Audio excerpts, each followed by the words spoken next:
Oke guys, welcome back to Daily Charting with Toshi, di mana kita akan daily chart your favorite cryptocurrencies. Dan sekarang kita masuk ke DCWT sesi kedua. Di mana di sesi kedua ini fokus kita akan lebih ke pembahasan komen dan juga charting altcoins ya. Nah, jangan lupa malam ini kita akan keluar 3 data penting. Durable Goods Orders, GDP, dan Initial Jobless Claim. Nah, menurut gue yang paling penting adalah 2 ini, GDP dan Initial Jobless Claim. Kenapa? Ya karena yang satu urusan labor market, dan yang satu adalah ya ini growth dari US in general, begitu ya, gross domestic product, begitu. Jadi itu patokan utama apakah US declining or ya lagi thriving, begitu. Dan forecastnya ini minus, begitu. Jadi we'll see apakah sama sesuai forecast atau even worse atau not that bad sebenarnya. Jadi ya kita lihat aja nanti. Tapi intinya GDP dan Initial Jobless Claim ini bisa sangat pengaruh ke market ya, karena ya ini 2 hal yang diperhatikan oleh the Feds, begitu, karena dual mandate-nya, begitu. Jadi buat lo yang punya posisi futures dekat-dekat jam rawan ini belum kena target TP, minimal pertimbangkan untuk tutup posisi. Buat yang konservatif ya, buat yang agresif minimal pasang SL gitu ya. Oke, next kita akan lihat dulu kondisi BTCD ya. Kalau ya BTC sih masih di daerah sini ya. Bahkan ya bisa dibilang sedikit lebih menguat dibandingkan dengan dari pagi. Week tertinggi hari ini di angka 108.358 ya. Dan udah retest nih ke 107.274 ya. Nah, apakah besok bisa bertahan dan daily close di atas dari 107.274 ya? Nah, tinggal kita lihat besok seperti apa. Next kita akan lihat BTCD. Untuk BTCD ya mulai naik lagi begitu ya. Ya menurut gua tetap butuh statement dari the Fed yang lebih dovish, and then butuh juga balance sheet yang lebih flat. Sekarang udah bagus sih, udah not bad, mulai naik nih. Nah, semoga ini bisa terus berlanjut flat atau even better kalau dia naik terus. Begitu. Apalagi kalau ada statement kita QE sekarang. Wah, itu ya. Nah, kalau lu pengen altcoin season, nah itu yang lu perlukan ya. Perlu balance sheet yang minimal netral, lebih bagus naik, interest rate yang rendah ya, yang semakin turun, plus statement dari the Feds yang dovish. Begitu. Statement-statement seperti inflasi sepertinya sudah aman. Tarif pengaruhnya terhadap inflasi kecil ya. Lalu misalkan resiko dari perang atau konflik di Middle East makin kecil. Nah, hal-hal seperti itu, statement-statement seperti itu yang akan lebih mempermudah untuk geser ke altcoin season. Tapi kalau belum, ya jangan aneh-aneh begitu. Jangan sampai, gue yakin nih bang, sekarang waktunya altcoin season. Wah, jual semua BTC, gue masukin ke alts. Ya udah banyak yang melakukan itu di 2024, bahkan 2025 awal juga ya. Ya di sini kan di Desember 2024, Januari 2025 ini kan banyak sekali yang wah udah nih waktunya altcoin season. Nah, bagi yang masukin di sini ke alt semua, BTC-nya dilupakan, kabarnya apa? Ya kabarnya berantakan pastinya ya, karena ya bisa saja di BTC meningkat terus. Begitu, makanya kalau masih ada orang yang mungkin masih newbie nanya kayak gini, "Bang, kenapa BTC kok dekat ya ke all time high sementara ETH aja, nggak usah yang aneh-aneh. ETH jauh sekali." Begitu. Kenapa? Ya karena ya itu BTCD. Orang-orang nggak mau mengambil resiko berlebihan di masa-masa kurang liquidity seperti sekarang. Begitu ya. So just keep it 60-40 aja lah. Itu intinya ya. Next, langsung ke komen. Yang pertama dari karyawan bermotor. Keren sih, ini sehari update 2-3 kali. Ya, capek juga, tapi ya kan udah komit. Dan memang lagi banyak yang harus dibahas juga. Begitu ya.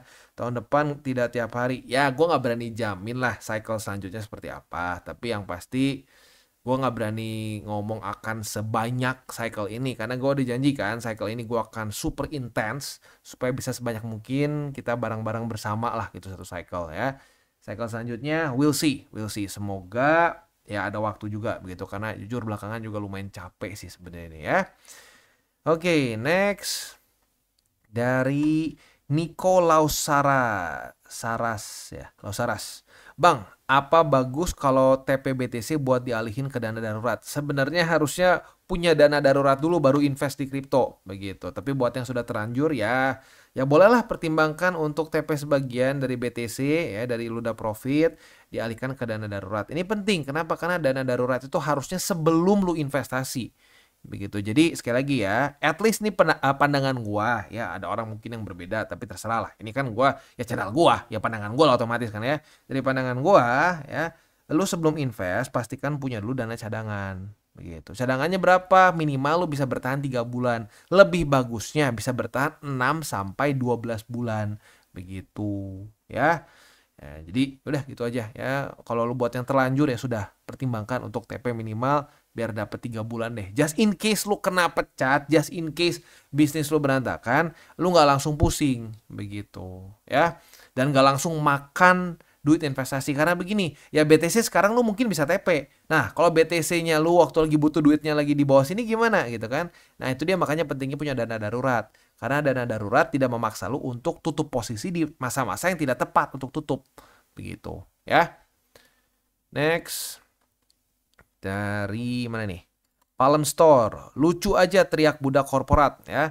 Kalau nggak mau jadi budak korporat, skill, asah, tambah lagi skill sama ilmu. Biar nggak jadi budak korporat. Biasanya yang teriak budak korporat, yang teriak-teriak budak-budak ya, pasti jadi karyawan biasa yang skill rendah. Wah. Ya, nggak tahu deh ya. Mungkin setiap orang bisa beda-beda. Tapi gini ya. Kalau gua sih ini aja. Kalau gua ingin menekankan ini konteksnya yang kemarin ya. Kemarin sempat ada yang komen, wah nggak mau jadi budak korporat. Udah mau main ini aja, jackpot. Mau main jackpot di airdrop katanya ya. Ya ginilah gue ingetin aja. Kalau lu masih single ya, silahkanlah coba apapun. Monggo lu jatuh bangun sendirian, lapar-lapar sendirian. Tapi kalau udah punya anak, udah punya istri, inget tanggung jawab. Begitu aja ya. Jangan sampai ambisi lu, kadang-kadang bukan ambisi, kadang-kadang pikiran konyol begitu ya. Nggak punya dana cadangan, nggak punya apa, terjun aja, yang penting yakin. Iya, anak istri lu lapar gimana gitu ya. Kalau lu lapar sendiri ya udah, lu terima sendiri konsekuensi kan. Tapi kalau udah punya keluarga harus berbeda. Dan ini termasuk ke urusan kripto in general ya. Jadi kalau misalkan lu udah berkeluarga ya, udah punya anak banyak, misalkan anak lu 4, misalkan istri lu 4 juga gitu, masing-masing 1 gitu ya. Ya lu jangan gila-gilaan di BTC, ya bukan BTC, punya BTC, tapi jangan gila-gilaan di kripto. Wah bang, gue terinspirasi, gue masukin semua penghasilan gue ke kripto. Itu konyol. Nggak bisa, harus beresin lu tanggung jawab udah beres ya, ada dana cadangan, lu nggak stres, nah baru invest. Jangan dipaksa. Kalau nggak ya udah banyak sekali lah orang yang memaksakan investasi pengen cepat kaya, yang ada malah boncos dan stres gitu ya. Next. Dari Kira Misha. Bang, mau tanya, menurut Bang Toshi apakah analisis teknikal dengan menggunakan fair value gap bisa dijadikan salah satu patokan juga? Sebenarnya boleh-boleh aja ya, tapi gini, jangan sampai jadi seperti ini. Kayak contoh lah, kita lihat fair value gap ya. Kayak kita misalkan ya, at least ini ya yang gue tahu ya, karena baik lagi gue nggak super mendalami juga, gue cuma tahu konsepnya sedikit aja ya. Jadi fair value gap itu biasanya nyari kayak begini nih. Nah ini ada wick di sini, ini ada wick di sini nih. Nah biasanya dia akan ya minimal mengunjungi dulu begitu ya, mengunjungi dulu baru naik lagi atau malah bisa reversal begitu ya. Jadi mereka tuh biasanya nyari begini nih, dari wick sini ke wick sini. Nah biasanya setupnya ya bisa short bisa long tergantung ya. Nah kalau di sini setupnya short biasanya begitu ya. Nah dari sini udahnya TP-nya ya di daerah sini gitu. Nah, jadi nyari wick lagi ke sini lah gitu, dia nutup gapnya begitu. Tapi apakah ini pasti selalu terjadi? Nggak juga begitu. Kayak kita ambil contoh ya, ambil contoh yang mana ya. Nah ini seberangan nih, ini seberangan. Ini satu berhasil, satu enggak nih. Ini value gapnya satu berhasil ya. Ini walaupun weeknya dikit ya, tapi oke lah, masuk lah ya. Nah, ini weeknya kena, berhasil ya. Teori value gap, tapi di waktu bersamaan sebelahnya nih, langsung dikasih lihat bukti lagi. Ini value gap juga kan? Ini value gap juga, tapi tidak kejemput. Begitu. Jadi, boleh jadikan patokan, tapi jangan sampai jadi gini. Wah, value gap pasti 1000% gak akan merasa. Nah, itu salah. Karena tidak ada satupun SOP yang 100%. Begitu. Tetap harus punya, ya itu ujung-ujungnya, gini, lu SOP apapun boleh-boleh saja dipakai. Yang penting SOP yang ada ininya ya, yang ada ada statistik bagusnya ya. Jangan SOP, bang statistiknya 10%, apa lossnya? Enggak, 10% menangnya, jadi 90% kalah. Itu konyol kalau seperti itu ya. Cari yang possibility menangnya paling besar. Nah tapi tetap kita harus ingat bahwa tidak ada yang 100%. Begitu. Ya lu harus tentukan gimana jaga resikonya. Bisa misalkan dengan SL, begitu ya. SL-nya misalkan minus berapa persen gue tutup bang, boleh. Atau gue SL-nya di struktur, boleh ya. Tapi intinya boleh dipakai ya. Ada kok, ada ini statistiknya, tapi gue nggak tahu berapa persen ya. Win rate-nya gue nggak pernah cek juga. Tapi ya jangan sampai jadi wah gap pasti pasti di fill, nggak mungkin nggak. Ya ini buktinya nggak selalu. Ya sama dengan SOP semua gitu ya, carry test 1, retest 2 pasti harus ke atas atau pasti harus ke bawah, nggak juga begitu ya. Dan ini bukan cuma long aja ya, kebetulan ya memang si contohnya long. Kalau short juga bisa, coba kita cari deh ya contoh gap yang short. Nah di sini nih misalkan ya, nah di sini, nah, ini kan ada apa tadi gap, aduh gue jadi lupa namanya, fair value gap ya. Nah kalau misalkan di sini juga sebenarnya kan gap nih. Ini contoh gap, sorry tadi mana ya? Kelewat. Mana. Gap. Aduh jadi hilang tadi. Mana sih? Sini nih. Misalkan nah sini nih. Nah ini kan gap nih. Nah kalau kita berpikir, wah ini gap nih, harus kejemput. Lu buka misalkan long di sini gitu ya. Taunya turun dulu lebih dalam. Nah liquid nggak lu? Ya. Atau kena apa nih? Ya banyaknya liquid biasanya. Soalnya nih, lihat. Ini drop lagi 3%, ini drop lagi. Ini ngedam lagi 5%. Baru akhirnya ke fill gapnya. Nah itu juga harus diperhatikan.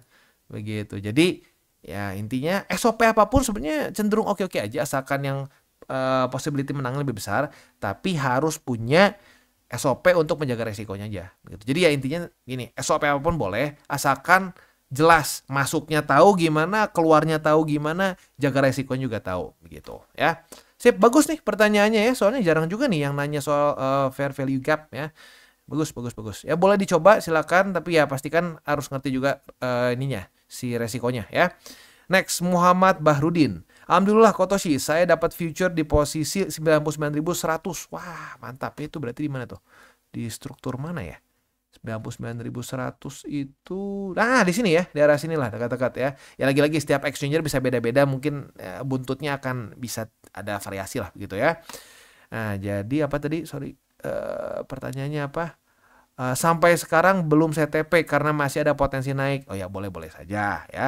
Tapi yang penting lu tahu SOP TP-nya di mana gitu. Jangan sampai nggak ada SOP TP juga. Ya lu harus tentukan apa SOP-nya begitu ya. Sip, congrats ya. Ini wah lumayan juga ya dari 99.000. Lu kalau nggak pakai leverage aja posisinya itu sekarang sudah profit berapa? Coba kita iseng hitung ya. Dari sini lah ya kurang lebih lah ya. Nah, sekarang udah ya 8%-an. Ya kalau pakai leverage ya ini kan futures ya, kemungkinan besar pasti pakai leverage juga. Jadi ya, ya lumayan harusnya ya. Mantap.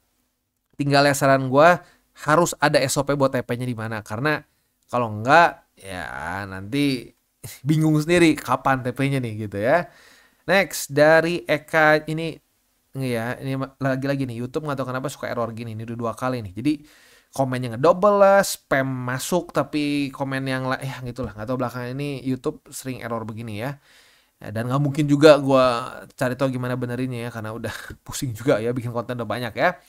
Oke, Eka Saji Putra mau tanya kok, saya baru nerapin 2 golden rules yang saya langgar, berpikir jangka panjang. Waduh, oke. Main jangka pendek di future, profit langsung TP, apakah nggak apa-apa? Punya prinsip profit konsisten walaupun tipis-tipis, sarannya kok.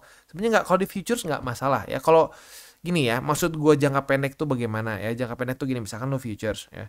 Lo mikirnya tuh gini, wah seminggu gue harus profit 20-30%. Wah, jadi mikirnya tuh cuma ya seminggu ke depan, sebulan ke depan begitu ya, secara overallnya gitu. Nah tapi kalau lu ngomongin futures gitu ya, lu misalkan bang gue udah SOP TP-nya keluar nih bang, aduh tapi gue baru hold 3 jam bang, aduh jangka pendek dong ya nggak masalah kalau seperti itu ya, karena ya memang setup futures tuh ya sering kali memang pendek begitu ya. Ya swing mentok-mentok paling lama gue ngehold nyaris 2 minggu kalau nggak salah ya, ya seminggu lebih lah ya.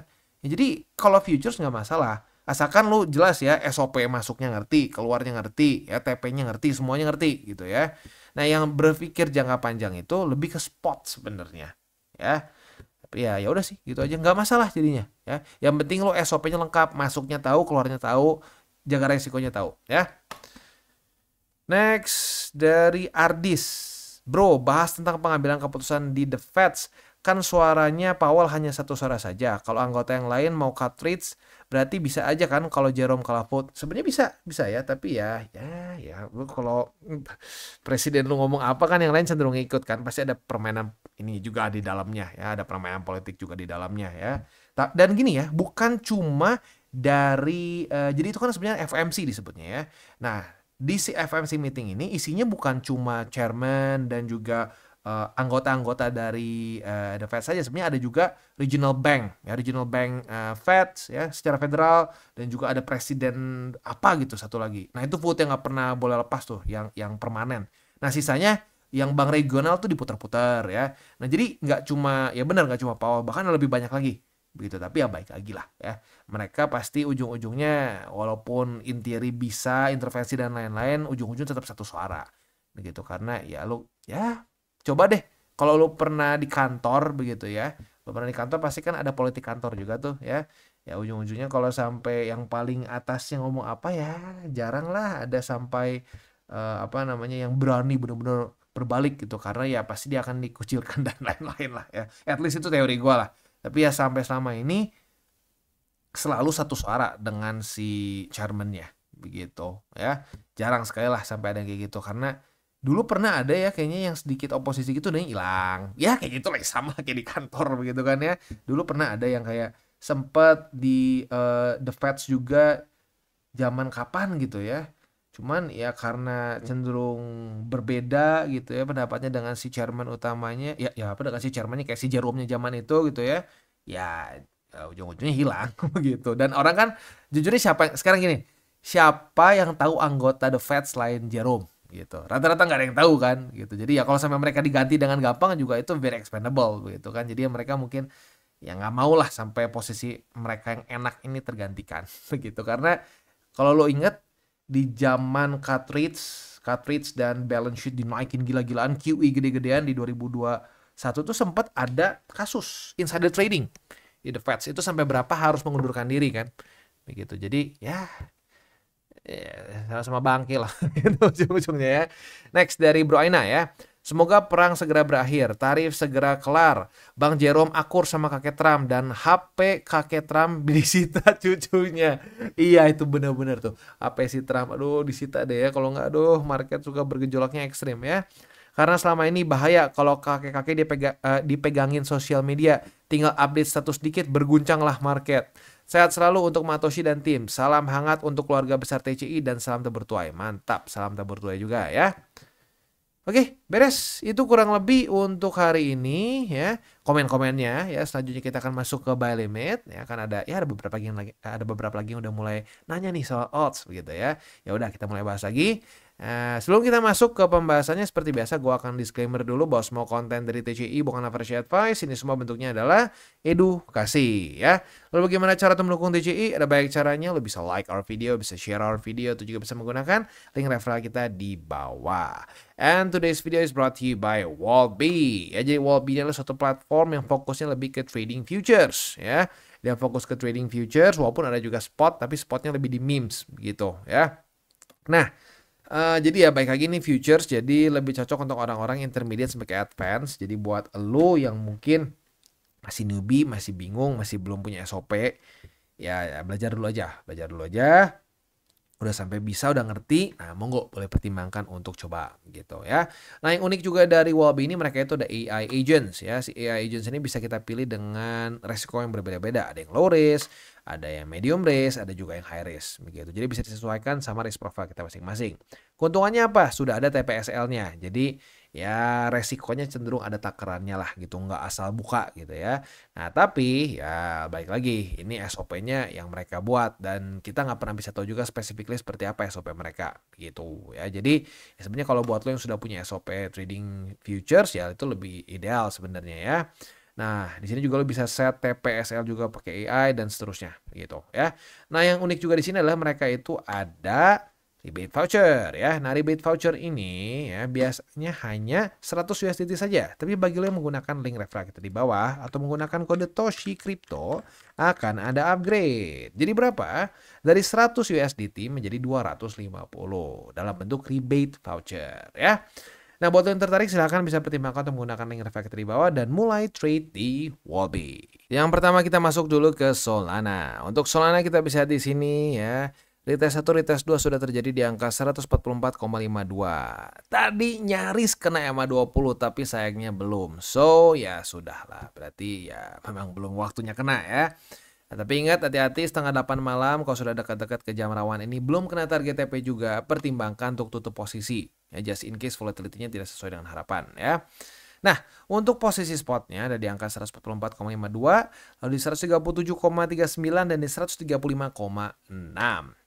Next kita masuk ke SUI. Untuk SUI langsung aja ke spotnya. Spotnya ada di angka 2,482 dan juga ada di angka 2,3107 dan di 2,239.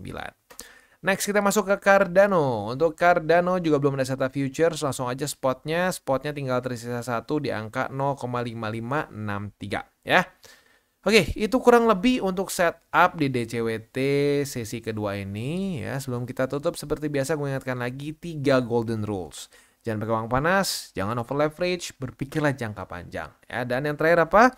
Salam tabur tuai. Ingat, apa yang lo tabur akan lo tuai, jadi taburlah sebanyak mungkin hal baik. Oke guys, jadi itu adalah akhir dari segmen DCWT kita pada hari ini.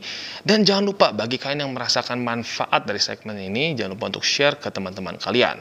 Dan apabila lu pengen mensupport channel kita, ya TCI, jangan lupa untuk menggunakan link referral kita di bawah. Nggak wajib ya, tetapi apabila lu menggunakan link referral kita di bawah, ada macam-macam ya, dari Bybit, Huobi, Maxi, toko kripto, dan banyak lagi ya. Ya, walaupun nggak wajib, tapi kalau menggunakan link referral kita, lu secara langsung membantu perkembangan dari TCI.